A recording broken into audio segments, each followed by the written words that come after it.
Sa unang pagkakataon dito sa harapan, si Ainon Cheng.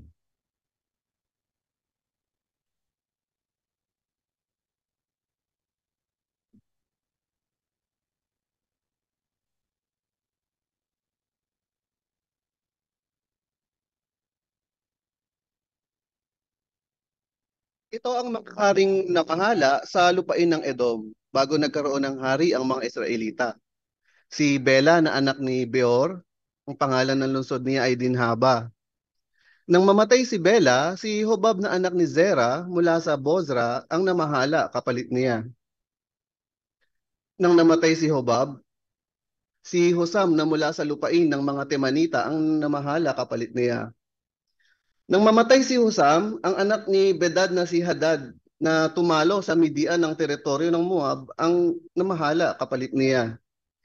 Ang pangalan ng lungsod niya ay Avit.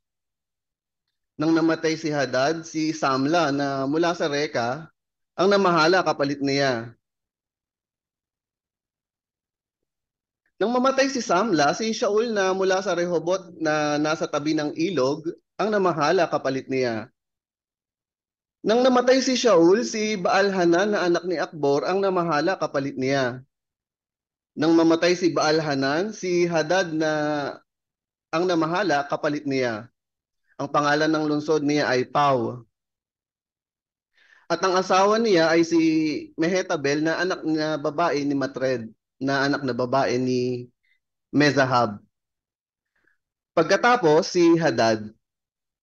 Ang mga sheik ng Edom ay sina Sheik Timna, Sheik Alva, Sheik Hetet, Sheik Oholibama, Sheik Ela, Sheik Pinon, Sheik Mibzar, Sheik Magdiel, Sheik Iram. Ito ang mga sheik ng Edom.